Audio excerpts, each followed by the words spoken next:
ঠিকই ধরেছ, প্রথমে যে দুজনকে দেখলে তারাই হচ্ছে আজকে আমার ব্রাইড আর গ্রুম, যাদের গল্প তোমাদের সাথে আজকে আমি শেয়ার করব। দিনটা ছিল 22 ফেব্রুয়ারি, লোকেশন ছিল বালিহল্ট। আগেই বলে রাখি, আজকের যে ব্রাইডকে তোমরা দেখলে তাকে কিন্তু আমি এর আগে কোনোদিনও দেখিও নি, এমনকি কোনো পরিচয়ও আমার ছিল না। তোমরা যেমন ভিডিওতে দেখছো, আমিও ঠিক তখনই সেই মুহূর্তেই ওকে প্রথম নিজের চোখে দেখি। কারণ বিয়েতে আমি ওর মেকআপ করিনি, বিয়েতেও একটা অন্য মেকআপ আর্টিস্টের কাছ থেকে মেকআপ করেছিল। যথাসম্ভব হয়তো তার পছন্দ হয়নি মেকআপটা, খুব প্রবলেম করছিল মেকআপে, তার জন্য তাকে সে ক্যান্সেল করে আমাকে বুকিং করে রিসেপশন ডেটের জন্য। তাও একটা দিদির রেফারেন্সে আমাকে পেয়েছিল, তার জন্য বুকিং করেছে।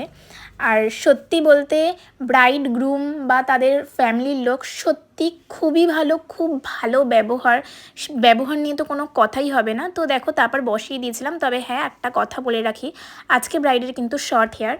আর বলে দিই, শর্ট হেয়ার থাকলে কিন্তু খুব সুন্দর একটা ব্রাইডাল লুক করা সম্ভব, সেটা তোমরা আমার এই কাজটা দেখেই বুঝতে পেরেছো। তোমরা জানিও যে আজকে ব্রাইডকে কেমন লাগছে। আর ব্রাইডের সাজানোর পর গ্রুমকেও আমি রেডি করেছিলাম, তখনই আমাকে দিদি বলে যে গ্রুমকেও একটু রেডি করে দাও। তো আমি তখন রেডি করি, তারপরেই দেখো ফটো সেশন শুরু হয়ে গিয়েছিলো। আর গ্রুমকেও তারপর আমি বসিয়ে দিই। তো দাদা বলো, কেমন লাগছে তোমার বউকে? Thank you. চলো টাটা। টাটা। আর এখানে গ্রুমের এক্সপ্রেশন দেখে তো বুঝেই গেছো যে কেমন হয়েছে মেকআপ। দুজনেই কিন্তু খুব স্যাটিসফাইড ছিল। আর তারপর আমার কাজ শেষ হয়ে যায়, আমি বেরিয়ে যাই। আর চলো তোমাদের দেখিয়ে দিই, আজকে ব্রাইড আর গ্রুমের নামটাও দেখিয়ে দিলাম। আর তারপরে বাড়ি যাওয়ার পথে মাকে দর্শন করে বাড়ি যাই। চলো তোমরাও দর্শন করে নাও আমার সাথে সাথে। জানিও কেমন লাগছে, তোমরাও তোমাদের ডেটগুলো বুকিং করতে চাইলে বুকিং